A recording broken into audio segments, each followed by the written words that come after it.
It's great to have you all here. I'm Matthew Best. I'm the pastor of Christ Lutheran Church in Harrisburg, and also part of the the Housing Equity Task Force of the Lower Susquehanna Synod. And we've got a couple of other members here as well, a couple of other pastors. Pastor Jillian Riddle, who is pastor of Epiphany Lutheran Church, which is hosting this event. Thank you very much.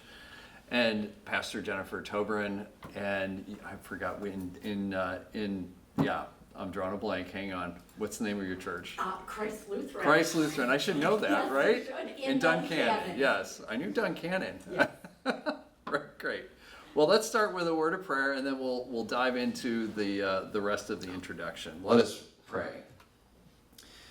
Good and gracious God, you come to us over and over and over again in the midst of wonderful things, but also in the midst of the most difficult things in life. That's when you're most present. Lord, tonight be with us as we talk about some of those difficult things, especially around housing, around homelessness, around hunger, and around so many other challenges that so many of our neighbors face. Lord, we thank you for these wonderful women who are here, who are doing your work, and you are working through them in such important ways. And we're excited to be able to hear about that and find out ways in which the rest of the church body can participate in that. Be with us, give us wisdom, give us guidance, give us encouragement and courage, Lord, to keep doing what it is that you call us to do, and give us, most importantly, hope. We pray this in Jesus' name. Amen. All right. So this is an interview that as I mentioned, the Lower Susquehanna Synod Housing Equity Task Force is putting on. It's a task force of the Synod that really likes to focus on housing and all the things that go around with that. And you can find out more if you go onto the Synod website, which is lss-elca.org. You can search for a Housing Equity Task Force. There's all sorts of blog posts and information and past events and all that on there. So I want to introduce our wonderful panel this evening real briefly, and then I'll give each of you an opportunity to say a little bit more about yourself and about the organizations that you each represent. Sitting right next to me is Isha Mobley, who is a proud resident of Greater Harrisburg area, and your bio says you've lived in the area for over 48 years, which is impressive since you're like 45. And you are the Community Mobilization and Outreach Coordinator for Christian Churches United of the Tri-County area, which is a wonderful organization. And part of your role is rallying volunteers to support CCU's programs, including the Compassion Action Network, and you currently serve as the chair. And that brings together churches, grassroots organizations, volunteers, all of that alongside government and human services to work together to support people living on the street and connect them with resources. Really important. Isha has a Master of Education degree in Counselor Education with rehabilitation emphasis, as well as a Bachelor of Science in Criminal Justice from Penn State University.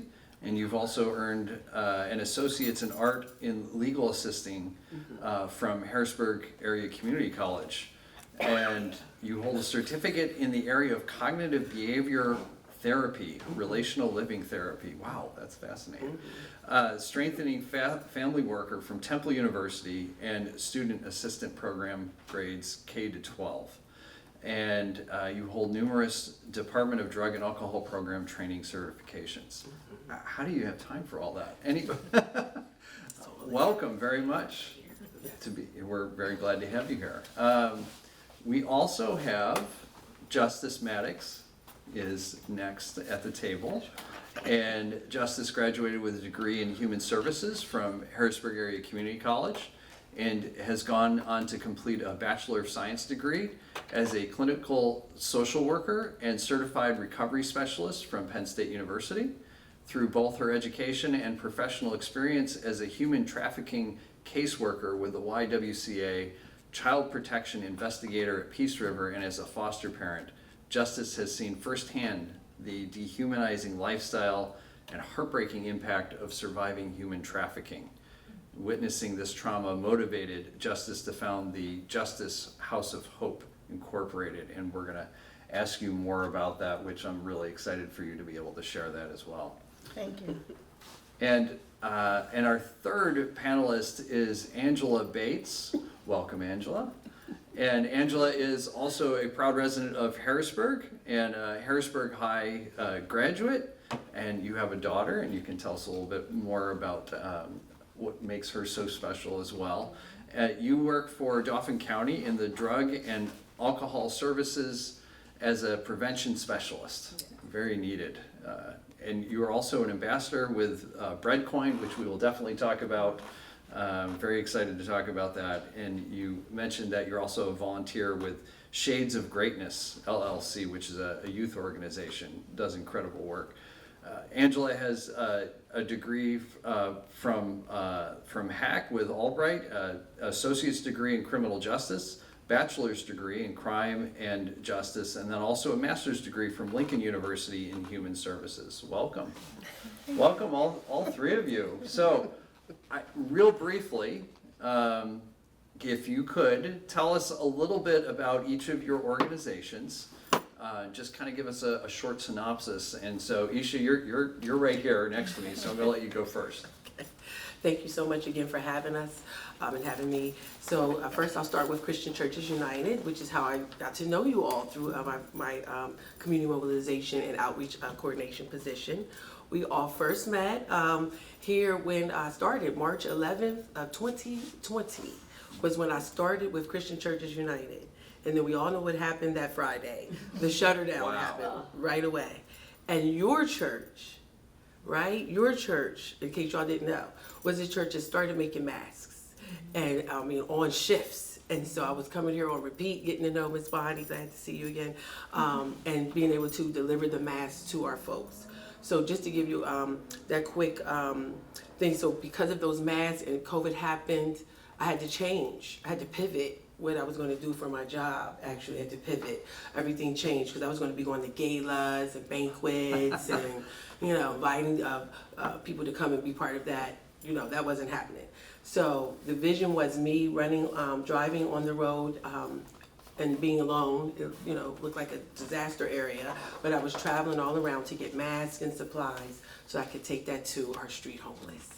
And so that is what we do at Christian Churches United. One of the big things we do is help our folks who are street homeless, and our goal is to get folks to housing. And so Christian Churches United is my main full-time position. So I recruit, as you said, volunteers, donors to work alongside of us to make sure that we can help continue to get people housed. So that's number one. Then my other position is I am the Harrisburg Engagement Leader for Breadcoin. So I have been able to recruit food vendors to accept the Breadcoin so that we can feed our folks with dignity. So it's food security with dignity. So ironically, it was Daryl, my executive director for Christian Churches United, who introduced me to our regional coordinator for Breadcoin. So one job feeds the other. And so he laughingly said to David, who is an adjunct faculty at Messiah College, Messiah University, and he said, well, if she had the time, she would really be good at this job. So I made the time because the two restaurants that they had recruited before me closed. That was Need Pizza and Good Brothers Cafe. So we were sad to see them go. And I was actually utilizing the coins, right, that look like this. I was actually utilizing them with our clients and able to do assessments on them and getting that relationship, which is my goal for CCU, to get them their information into the homeless management information system so that we can see what programs across the county they may qualify, housing programs they may qualify for across the county. So it helps get that relationship. The best relationships are built over food. So when I saw them lose that, I went into action. And so I was able to recruit about 14 restaurants. Wow. That includes some food truck vendors and some caterers all together. And so our folks love the bread coins. So they're able to not just get a meal, which we do at CCU, where we do love organizations, churches, individuals who will cook a meal. We love that, and that's about Compassion Action Network. We partner up. They love that, right? That's great, but we've chosen the meal, right? But when we do bread coin, they have the choice. So they can go to the different restaurants and pick and choose what they want and be treated with dignity while doing it. So it's not just for the homeless folks, it's for everyone. We don't want it to ever be stigmatized, so we all want to be using the coins. But the point behind it is to get at food insecurity and give that choice. And then really quickly, I'll say the vendors then, they benefit because after they get 3 redemptions of 50 bread coins, they can get microloans from our company. Oh, wow. To enhance their business. And they don't have to pay it through their cash flow. They pay it back through their redemptions. So it's win-win for for our community. And the third part is we partner with distributing community partners who I give the coins to for free. Nice. So that is folks like Tears for Tarina, domestic violence victims. Justice House of Hope is one of our, she gets coins. Tri-County OIC, and I'll come back to that. But they actually purchased 100 coins and I matched them 100. And they have 6 different programs in there for the community to be able to feed folks. So those are the 2 main organizations that I work for. And then the third one, I just recently went back to doing drug and alcohol counseling at Nasir Consultant Group, and Nasir stands for victory. And so I did that because each job again builds on the other.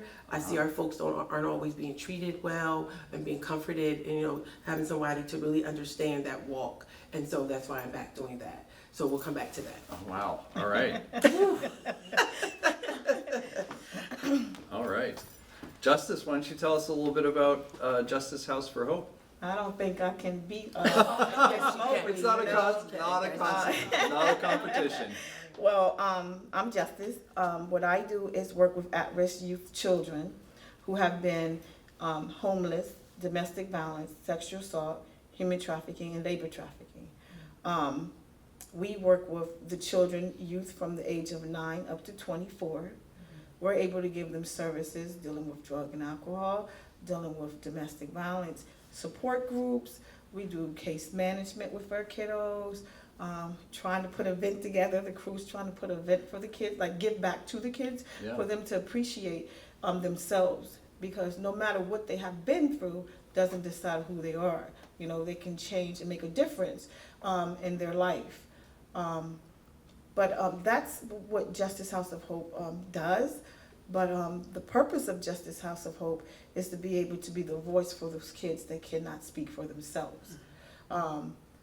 Being a survivor of human trafficking at a youth age, my daughter actually gave me the strength to put Justice House of Hope together and make a difference in their community. Yeah. And as we know, Pennsylvania's 3rd on the chart of human trafficking.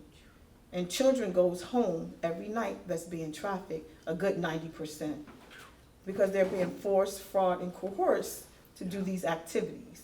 So when their kids are doing activities just because of who they are or just to help pay rent in some of the homes in their community, it's becoming no longer on their back door, it's actually on their front door and they're coming in.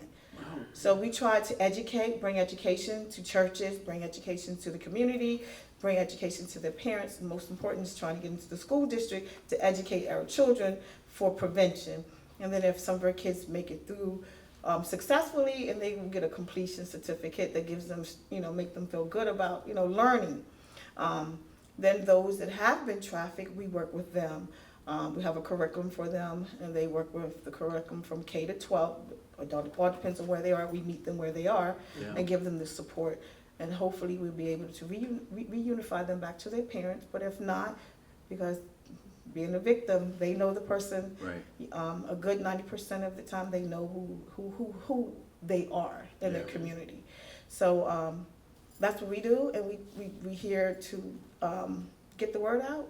And let's not forget people that are homeless and just trying to survive with trying to eat. So that is one of the reasons why the organization Justice House of Hope works with bread coins, is to do that, to make them feel good about themselves. Yeah. That's great. Thank you so much. You're welcome. Angela, if you want to take a moment. Right? I need a moment.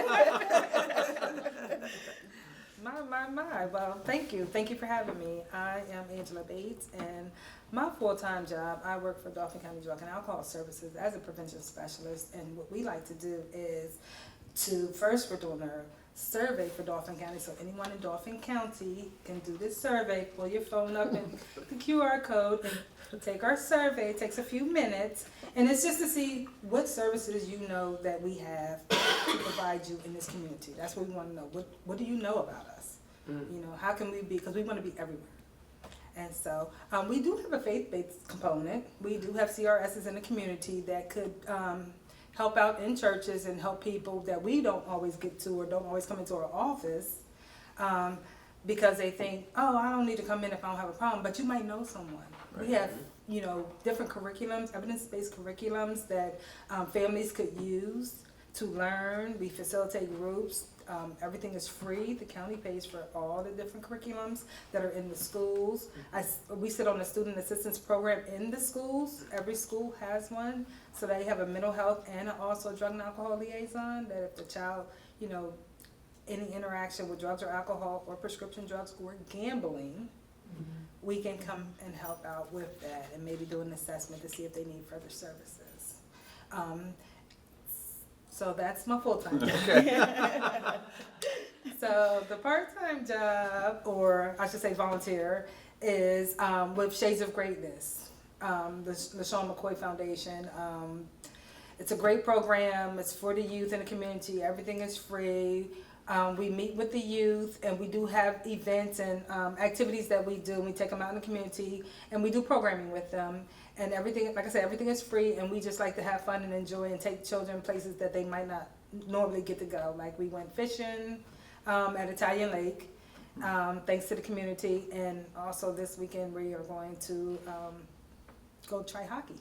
Oh, nice. Right? Yeah, for free. There you go. Perfect. Yeah, and also I am now recently a part of Breadcoin. I am a Breadcoin ambassador. So what I will be doing is once a month, just going into the establishments and exchanging the coins out and just making sure everything's okay. And if they need anything from me or the community, see what we can do, just to keep everything flowing and the communication open. That's great. Thank you so much. So I want to ask, and you can take your pick as far as who goes first and all of that. What are some of the current challenges that you're seeing? Maybe kind of like the biggest challenges that you're seeing with the work that you're doing, especially around hunger and around homelessness. What are some of those things that you could share with folks? Well, I just want to piggyback off of what Justice has shared. You said we're number 3 for trafficking. So we are, if you go to the Rent Cafe or look at some of the data on what number we rank for Harrisburg City for the hardest city to find housing, we have ranked in the top 5 since they started doing that study in 2021. So whether we're is that number nationally? that is in the United States, all Yeah. 50 states, the Virgin Islands, and Puerto Rico. Yeah. We are ranked in the top 5 hardest to find housing cities. Yep. Philadelphia is not like number 12, and Pittsburgh is 16. And we know that when there's no housing, right, then that impacts how you eat, Yep. what you eat, your health, and then that impacts your health. So as the housing market goes down, like the access to housing goes down, she already told you now families are being trafficked. She's going to share some data. Mothers are the highest number of trafficking because they want to traffic, because they want to stay housed. Because if you don't have housing, you will lose your children to children and youth until you get housing. And then you have to fight your way back. So I would say we already know this, but it's still worth saying again, housing is our hardest issue, and then the cost of housing is the hardest issue, and the rent rate before COVID, you really could find a nice apartment for $650. We could get folks in, and we were taking $550. You can find a nice place for $550. Oh no, it's twice that now. Yeah. And then you have to pay 2 times the rent to get in. But before you get that far, you have to pay the application fee. And of all the programs that are out here, many don't pay the application fee. So we can't even get you to step one because we can't get you past. And then they charge per adult on the application. Wow. And then typically you don't even get the property. So that's another way people, it's almost like rent trafficking, if you will. Yeah. You know, they're saying they have an apartment for you. You go through all these procedures to try to get it. Go, oh no, sorry, you're denied, and you do not get that money refunded. So these are families that are already struggling, right? And I tell you to, I'll plug the Berg because Susan Ryder, who also works at Family Promise, she works with us. She's part of Compassion Action Network. She came and interviewed us for Bread Coin as well. We love Susan. Thank you, Susan. Yeah.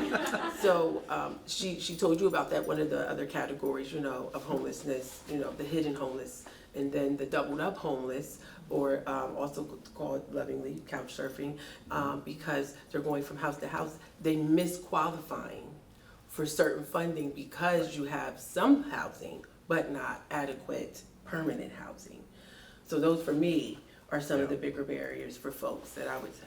And just to add on to that, a lot of that has to do with the way that the definition of housing Yes. is. It becomes a challenge for folks because if they're paying out of their own pocket, Yes. they're not technically Homeless. homeless. That's considered rent, right? Right.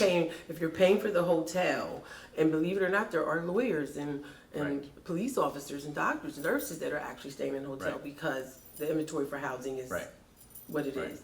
And Right. so, yes, so there's the 4 categories. I guess there's the hidden homeless, that includes the hotel, the doubled up, literal homelessness. Right. Now, literal homelessness is actually who we work with. I work with for the coordinated entry and for street outreach. Literal homeless looks like your car, the street, the tent, an abandoned building, something that's not fit for human habitation. Even if it's a trailer that can hook up to basically nothing, then that's still not adequate housing. So those are the folks that qualify Right. for the programs that I'm working with, Yeah. like you said, with the Yeah, yeah. definitions.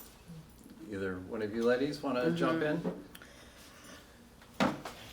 I think the most difficult that I see when I'm out with my youth is really nowhere to go. I call them the unknown because they hide behind the truth. They don't disclose that they're homeless, but the other kids know that they're homeless. Some of them are homeless with their parents, some of them are homeless by themselves.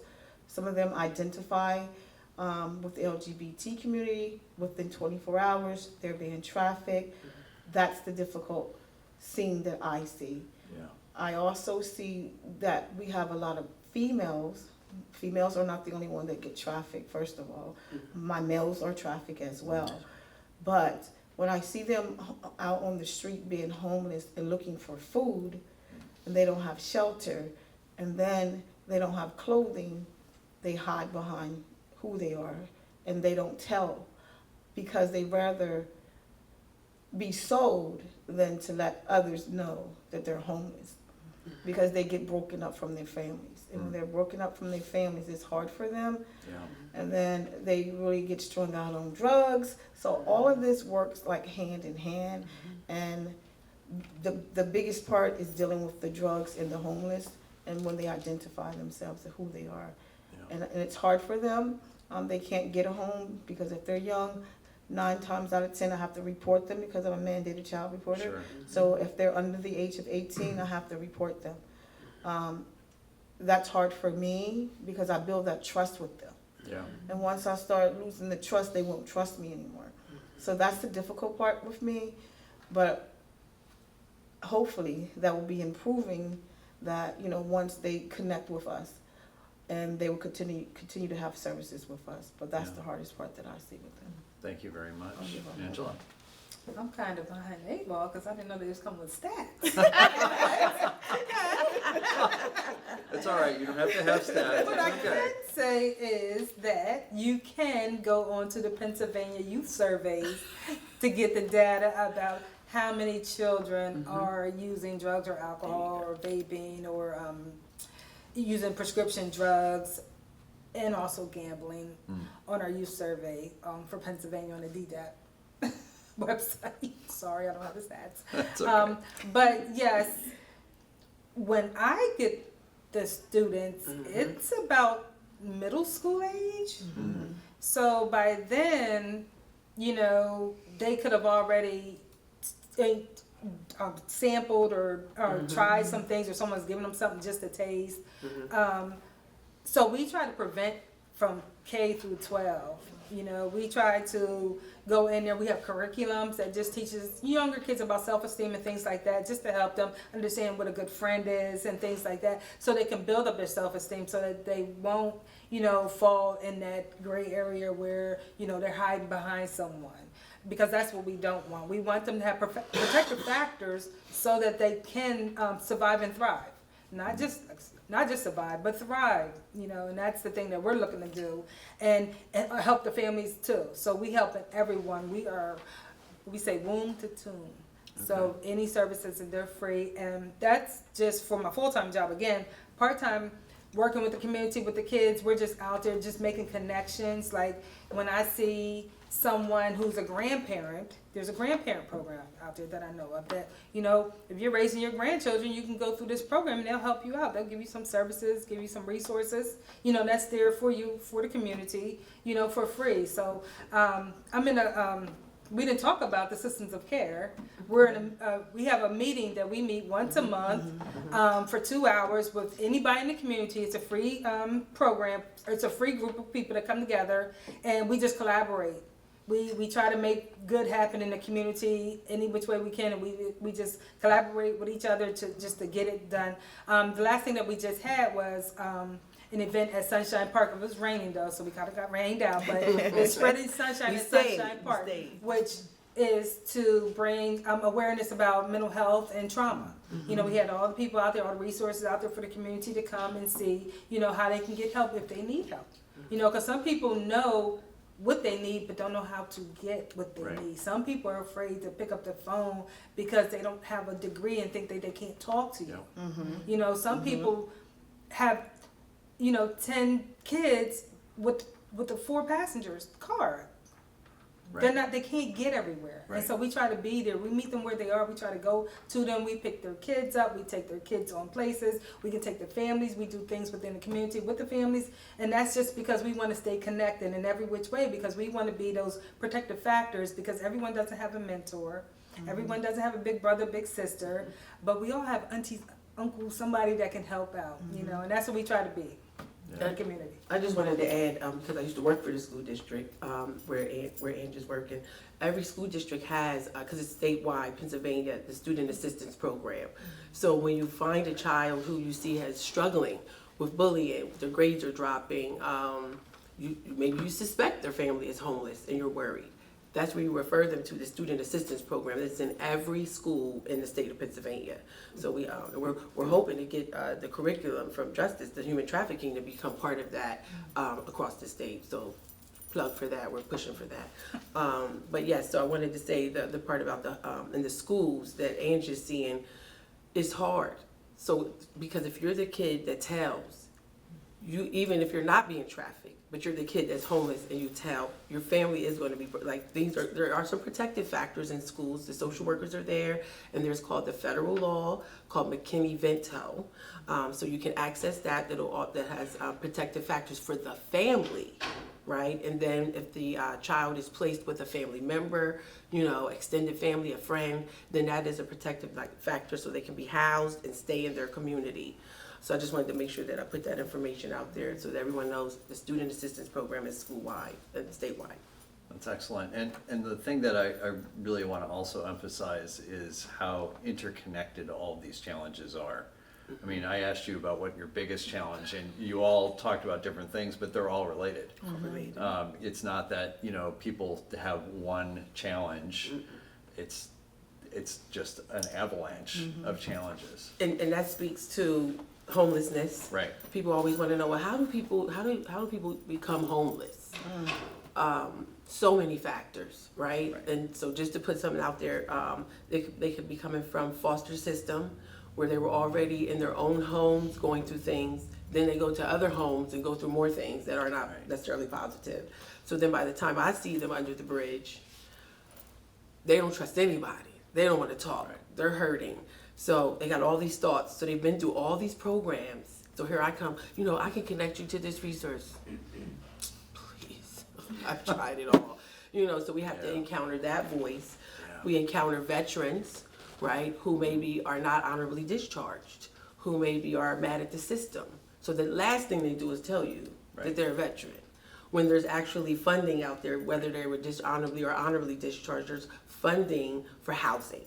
They have a HUD-VASH voucher, so we try to refer them and connect them to those services. There's the Veteran Multi-Service Center right on 3rd Street, and then there's the Veteran Affairs Office in the YWCA. They have a veterans office. So I'm trying to make sure I give out the resources Yeah, that we yeah. use. And they also come out with us to the street outreach that we do every Thursday that we started doing April of 2020 with CASH. So that's Capital Area Coalition on Homelessness. We're all part of CASH as well. So we do a phone call every Wednesday, and then we go out and do that coordinated street outreach that we've been doing since 2020. It's pivoted from the bridge to PennDOT to the other Greenbelt and back to PennDOT. So we follow the folks. We still have through CASH we were able to supply the porta potties and the spigot on the water fountain and try to get some order to the different feedings and supplies that go there. So I just wanted to make sure I shared that about that. Yeah, thank you very much. So this is one of those things where we could probably spend hours talking Oh, about yeah. the challenges. So I want to shift to what's working, Oh yes. because I want to give people some hope and encouragement, because, we're in a world that there's wars going on and all sorts of craziness, right? I won't even go into a list. So I want to ask, you can take your turns, I don't care who goes first again, but what are you seeing that's working? And why do you think that is? Okay, go ahead. As far as what I see in my job, what's working is our consistency to stay the course. Yeah. Doesn't matter, Dauphin County everyone knows we have like over 150 jobs available. That's fine. But what we have, we work with what we have, and we're doing a wonderful job. We're just staying the course. We're all just doing what we could do to help, and just also to learn and grow, because things are changing, systems are changing for us too. And so it's hard to keep up with them, but we're learning and we're growing, and we're doing an amazing job. And as far as the kids in the community, I just want to just continue to just let them know that there is hope out there, and they have to, tell someone. You see something, you say something, you do something, and it's okay. We'll get them through the process. As long as they know that someone's there that they can call. And what we do, and what I'm most proud of, is that our children are now getting those calls, and they're able to call and get help for others. So that's the thing. It's not just us, because we're a small number, but it's our children that are growing and expanding, that are actually out there teaching other children what to do and how to stay on the right path. So that's what I'm most proud about. Right, thank you. Well, I'd like to just comment on the first thing that's working is collaboration. And that has to keep happening. We have to keep collaborating more and more and getting this type of information out. And this opportunity here is golden. What else is working? I'll talk about Christian Churches United. Our winter overnight shelters will be opening December 1st. So we have our flyer out about the different shelters that are coming open. So it's not just us, there's Christian Churches United. We have our Safe Haven shelter for men, and then we have our women and non-binary hosted at Grace United Methodist for the 5th year. Thank you, Grace United Methodist. So we'll be looking for volunteers. We'll be looking for donations for food and clothing. That's working. Our shelters are working. Again, the 5th year to be able to be there is amazing, to host our women and non-binary.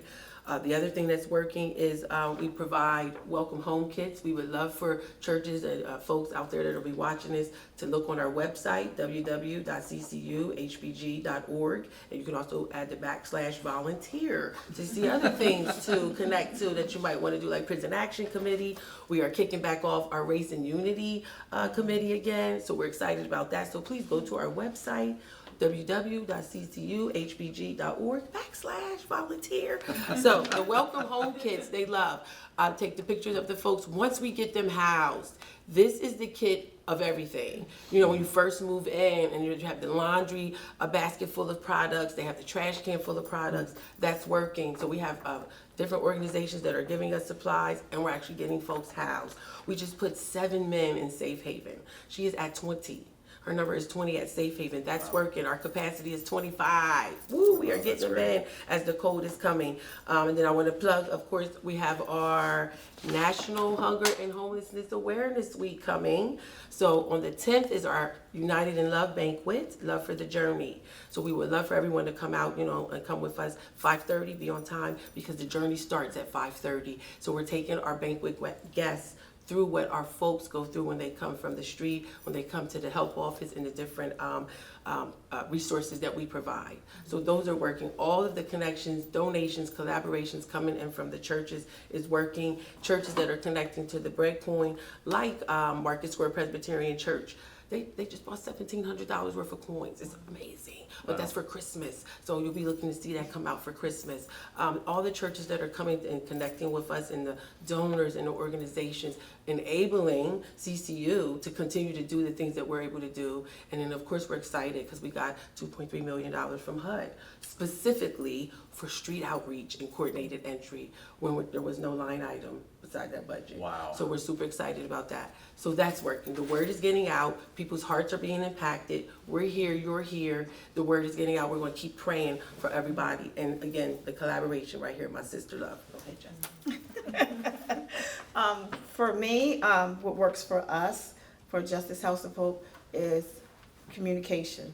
When our kids come to us, no judgment. And that's very important because they feel special when you don't judge them. Yeah. And if they see me keep coming out and they know I'm not going to stop, even if they mess up and go back to the street, I'm still there. Yeah.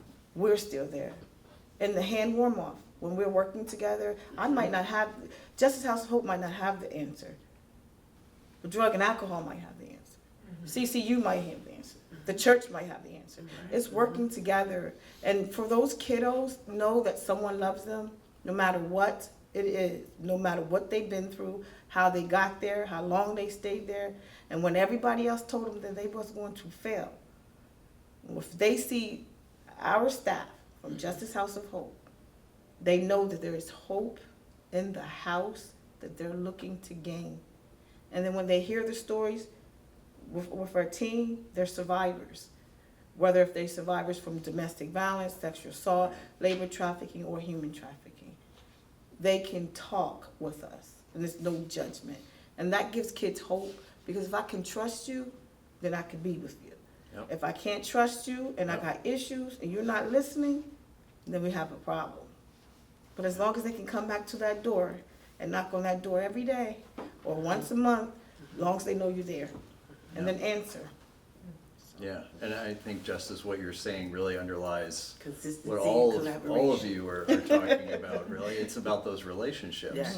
Building those relationships with people and seeing people, seeing the humanity of people Yes. is the biggest thing, right? I know you have lots of statistics, and yet each of those statistics are about people. Oh, yes. Right, and so that's a beautiful thing.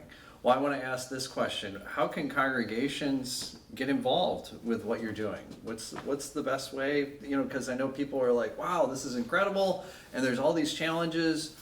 What can we do in practical terms to be helpful so that we're not duplicating things? This is a big challenge in churches where everybody, it used to be that everybody did everything, and that's does not work. It's not sustainable, and it doesn't make sense. It's not good stewardship. And so this is one of my little things that I get on. So I want to ask the question is, how can congregations be a support to what is all those things that you were already talking about, what's already working? How can they support that? I'm going to answer that first. Yeah. I think the way that we can continue to work together is reaching out to one another. Email, telephone call, tell us to show up. Because if we show up, we're going to show out. So that connecting piece, getting to know what everyone else does and have. Because you're absolutely correct. Why duplicate something? You might be great at giving the food, This one might be great giving out towels and washcloth. This one might be great just to give out an ear. So working together with one another and supporting one another, because there's enough out there for all of us to be successful. And when you have God on your side, you don't need to worry about nothing else, because working together solves the problem. There you go. When you take away from the problem, Yep, then you lose. yep, So the sum of the problem is working together. yep. Amen. Yeah, I would say that for me, it would be just to keep your children and your youth engaged and make sure that they stay engaged, and then they can engage other kids. That way, everyone's staying on the right path, and have a room or a space where if there is an issue or if there's a conversation that they want to hold on their own, maybe give them that space to do that as well, and then have someone there that's able to help them process through it. And that way, that could help, you know, a child that maybe is growing up in a church but then maybe gets removed from that family and has to go somewhere else and no longer has a connection. At least they know where to go back to. Because what I was seeing, I'm going to say real quick about the homeless is, what I see in my other job, which I Uber on the side. So, you know, I hear conversations with people, and like the one kid was working at a restaurant. He became homeless because his mother was on SSI, and his income was going to go towards that, so he couldn't stay in that house no more. So it doesn't have to be something negative that Right. makes you go towards something, Right. but it's the negative that's right there waiting on you to go towards it. You know, so that's the narrow path that we don't want them to go down. But I've just said, stay engaged, stay on the know. Ms. Justice can give you information about the websites and the different apps that children should not be on. Pay attention what's going on. Don't be afraid to not look and search and see, because I'm telling you, they got asthma inhalers that are vapes. You would not know. Touch, feel, check everything in your child. It's your house, your child. You should be able to go through everything and have those conversations. So I'm going to help them both recap. So Justice House of Hope, the way to connect with Justice House of Hope is 717-208-4428. all right. You can call anytime. She has a hotline. So we would hope that churches would actually invite Justice to come so she can share. She'll go a little deeper. I mean, this is just an overview, Right. but she actually explains to everyone the signs to look for, the apps that parents aren't knowing, the signs when a child or a person is in danger that they can show you, so you know this means 911, help me. So she can come and speak to different congregations. Dauphin County Drug and Alcohol, you can call and ask for Ms. Angie Bates or some of the other prevention folks to come out and speak to your church about what resources they have. If you have events, she will come with her table and have all her goodies and things out and walk the folks through it, and so will Justice show up. And then I'll sum it up. I've already shared about Christian Churches United, all the things we have, our banquet coming up on the 10th, National Hunger and Homelessness Awareness Week. Please go to our site. But for Breadcoin, we'd love for you to go to www.breadcoin.org. This to us is like one of the answers to panhandling. Okay, panhandling was there right now by the Supreme Court in February of 2022. So one of our big donors, Erica Bryce of City House, she actually has requested a sign that says "Cash kills, donate to Breadcoin." You know, Breadcoin feeds. That's what it was. Cash kills and bread. We're not going to go that extreme, but you get the point. You get the point, because we have lost folks to recently, as of last Thursday, a guy got housed, was found, deceased. And so we're very worried about the drugs out there when people get cash, what they will use that cash for. So when you donate to Breadcoin, it is, we keep it small, down to 4 coins for the vendors, so we're trying to keep it from becoming a racket. And I covered the things that you can join alongside of CCU. When you go to our website and you go to that /volunteer and you put your information in, your church organization, your individual, then we look at that. It comes to the executive director, Darryl Reinford. It comes to Nick Mucci, who's our director of engagement, and then myself, so we can see where to fit you in based on your interests. Because maybe you want to volunteer at Safe Haven with our men over there, and she would love to have you, Denise Stern. So those are the ways to connect. And then back to Capital Area Coalition on Homelessness, we all fall under that umbrella of helps from the county. So we'd also invite you to go to their website, cashpa.org. So those are the ways to connect. Donating the money, it does mean something. It goes a far way when you put it in the right place. And when you talked about, I call it oversaturation. That's what kind of led to them, what PennDOT became, what Under the Bridge became, because people weren't collaborating and connecting with us, Compassion Action at Work, which has the Street Homeless at heart, and we meet via Zoom on the third Friday of every month to talk about the trends and needs specifically of the street homeless and ways to connect. I know that Deacon Marcia would be remiss in not mentioning the memory blankets that's coming up in December, that will be honoring our lost homeless folks. I can speak more than that. Okay, yes, I'm one you of the take that. I'm one yes. of the coordinators So of you that. look, I'm trying to touch everything because it touches our folks. Right. And it'll be important to remember some of Right. my folks that we've lost out there that we cared about. So to bring awareness back to what we're all talking about, because they all do feed each other. Housing crisis leads to it increases the human trafficking crisis, which also then increases the drug and alcohol crisis. They all kind of interchange with each other. So collaborating, connecting, going to our websites, calling us up and letting us come talk. We got more to say, believe it or not. And so we will be glad for you to have us come and connect with all of our different organizations, or just call us directly and then we'll tell you more about more things. So we are, again, appreciative of you having us. Right, and since you did bring up the Yes, blankets, please, I'll mention that is, if you go to memorialblanket.org, you can see about the Memorial Blanket Project. And this will be the third year that the blankets have been displayed. First year was in Carlisle 2 years ago, and then we went small. We went to the lawn of the U.S. Capitol. Right. And then this year, we are bringing it back to Pennsylvania. We're going to be on the steps of the Capitol in Harrisburg here, and we never know how many blankets we're going to have, but every single blanket is homemade by folks who have no idea where the blanket's going to go to, and the reality is that the beautiful thing about this is just another way in which people can do something. They may not oftentimes we think, well, what are we going to do? This is such a huge problem. But every single one of us have talents, have skills, have assets and resources and connections, and we can utilize those to help someone, even if we don't know them. And this is where, as people of faith, the idea is to see the image of God in other people. And I can almost guarantee this is why you do this. This is why I do what I do. But Memorial Blanket, we are looking for blankets.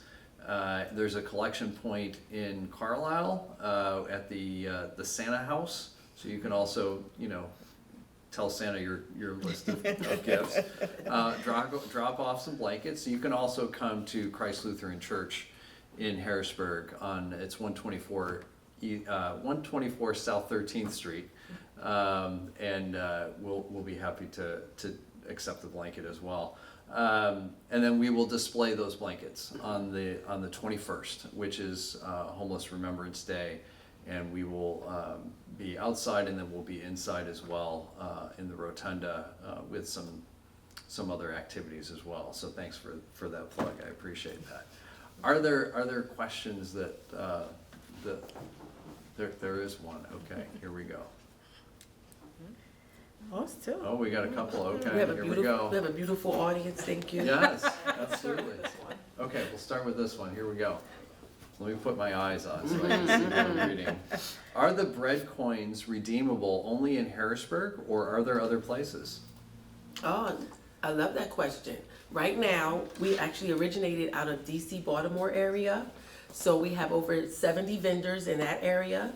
Then I was their first branch out of that area to the Harrisburg area.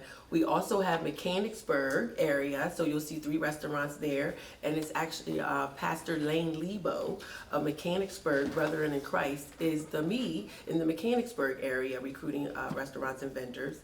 And then we actually recently received a grant in January. We branched out to Tampa, Florida. Wow. Now I am looking, Angie and I are working to pull all our strings and influence to hopefully move to York area and maybe Lancaster area. Wow. Justice actually has another House of Hope in the York area. So we would look at maybe bringing her aboard. We just made some connects at York College. So that's the hope. So keep us in prayer. Keep us in All prayer. right. That's awesome. The other question that we had here was, are there any, I'm just gonna change the question, I'm sorry. What are the language barriers that you encounter and how do you overcome that right now? Because not everyone, of course, speaks English. And so what are the most common other languages besides English? We have our secret weapon called Justice, Justice House of Hope. She is from the Dominican. She speaks Spanish, which is the highest number of folks that we've encountered. But I'll let her finish, or Ange. Well, we have all languages. The Nepalis, the Bhutanese, we have those. We have Spanish. So we have access to a language line if we need it. So it wouldn't stop us. But most times kids, they're in the schools, they're speaking English. So they would know. It's just the parents relaying the right information back to the parent is Sure. concern. Dun, dun, dun. Yes, we also use the language line if we run across a misplaced citizen, because I hate the word homeless. I always say misplaced citizens. There are citizens that just happen to be misplaced. So we use the language line, and then of course, like I do speak another language, so that's how we're able to connect to other organizations or the people. And other organizations sometimes have different people that can speak as well when we connect to them. And CCU has some Spanish staff as well, and we use the language line as well, help office in CCU. And I will say, because we have a lot of folks who speak different languages come to the health clinics at Christ Lutheran, and I have been known to pull my phone out. And there are some wonderful apps that people can actually talk into, and it will translate for you, and then you can speak with folks. It's it's not 100%, but it's a huge advantage, which makes a huge difference for folks. So I know we're coming up to the end of our time here, and I know you already jumped ahead a little bit in giving like some contact information. But if are there any last things that you really wanted to get out, and then also if you could also again remind folks ways to connect with your organizations, phone number, website, anything like that, any last minute things you just dying to get out. Angela, you look like you're ready. She's ready. I don't have much to say to that. All right. Not much. My name is Angela Bates. I can be reached at abates@DauphinCountySpelledOut.gov. My telephone number there is 717-635-2254. You can email me anytime if you would like for someone to come out to set up a vendor's table or do a presentation or do some outreach. Sometimes I even go to businesses when they have their retreats. I'll go and speak and just tell for businesses, because we're people first before something happens. So we have to meet the people where they are first and let them know that there are things that you can do before you even think about what you're going to do that's going to harm you. And so that's what we're trying to get out. We're prevention, so we want to really prevent, but we do have case managers, and we do have CRSs there that help do warm handoff and everything like that. And then we have providers that are in the community that are there to help as well. So anybody can reach us at any time. Please, if you have a child, if you're struggling, if you know anyone, if it's a neighbor, anyone, give us a call and let us help you get some resources or other information that could help you in other facets of your life. Thank you. Tell them what a CRS is. You haven't spoken. I'm sorry, a CRS is a certified recovery specialist, someone who has been there, and so they can walk that road with you to help you through the process, because they've been in there and they've been in recovery for over 18 months, and they received a certification from Pennsylvania to have that. Thank you very much. I thought you didn't have much to say, Angela. Well, I'm I'm Justice, and to get in contact with Justice House of Hope, you can email me, justice@justicehouseofhope.org, or you can give us a call. Our hotline number is 717-208-4428, and I also have the cell phone number if you want to call me on the cell phone number, which is the business number. Some of us don't like to give our personal number out and work all night. Mobley. So the cell phone number you can reach out as is 717-332-2490. And what I want to get out before we end is to be mindful of what's going on with your children. They don't have to be your children. They could be your nieces, your nephews. Be aware of what's going on in your home and in your community. Because one of the things that I would say, you do not know who live next door. So keep that in your mind. Don't be afraid to ask your kids questions. Don't be afraid to take their cell phone. I don't care if they're in 10th grade and 15 years old and mommy, I don't want to put my phone away. Take the phone because you have the right to know. And there's 21 apps that everyone should be aware of because we can get your children and you will not know it. And because they can come home every night and you would not know if they're being trafficked. So I just want to share that piece with you guys. I also want to say thank you for allowing me to be here. I'm so glad that I met my buddy. So it's a pleasure to be here. And if you ever need anything and you're not sure about anything, like Angie said, you see something, say something, do something, do it. I'd rather for you to make a mistake than not to do nothing at all. So thank you. Thank you very much. All right, well, I'll say Christian Churches United, our phone number is 717-230-9550. The number for help office is 717-238-2851. All Things Isha Mobley is 717-963-5985 because that is my everything phone. And then that's for Breadcoin as well. If you call me, I will come out and give you a little talking to. If you want to call me, I'll explain Breadcoin to you, CCU to you, as well as Nasir Consulting Group located at 1500 North 2nd Street. And our number is 717-695-9512 for drug and alcohol counseling. And I'm not the only counselor there. We have another a male clinical supervisor and another female. Everybody doesn't have to come to me, but I'm there to make sure everything goes well. So, but yeah, so 717-963-5985. And if you call me, you're trying to get to one of them, I'll help you get to one of them as well. So, and explain even their resources. So again, thank you for having us. And maybe you could explain, what is the helpline? Like, what would people call that for? If you called the help office, thank you. Yeah. If you called the help office, you would be calling for a number of things. You could call for emergency shelter, so you'll be added to the list. If there's something available, they'll tell you right then. If not, they'll call you back and then put you in the system and do an intake on you so they have your phone number. You would call the help office to ask about the RAP application. That is the rental assistance program that helps with first month's rent and security deposit, as well as back rent. You would be calling for travel assistance. If you're homeless and you are stuck here, you came here, you thought you had a job, you thought your uncle and your cousin and them was nice, and then y'all all fell out and you need to go back home to the other home. So we will help you long as there's someone there at the other end to receive you. We will have to call and verify because we will not transport someone homelessness to homelessness. So we do that, bus ride, train ride to get you housed. We will assist that way. We also help with life-sustaining medicine one time with that. So many resources you would call the help office for. If you have questions, they'll explain to you what they do. Leah Payne is the program director of the help office. And then you might even ask about Safe Haven, which is our men's shelter. So that's year-round. It's men's transitional housing. 12 months homeless and have serious mental illness. And then on December 1st, they'll be opening the conference room for the winter overnight shelter in that same building. So that's what you'll be calling the help office for. Trying to think if I've missed anything.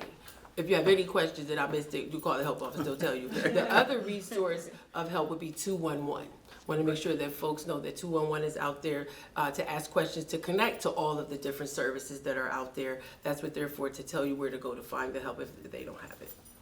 Thank you very Yes, much. yes. And I have a friend who actually is one of the answers the phone Oh, for there we 211. go. And so he would also say that a lot of times people will call because they just need someone to talk Yes, to. absolutely. And because the loneliness, which we didn't even talk about, is also an epidemic that we have. And so there are folks, so there are resources.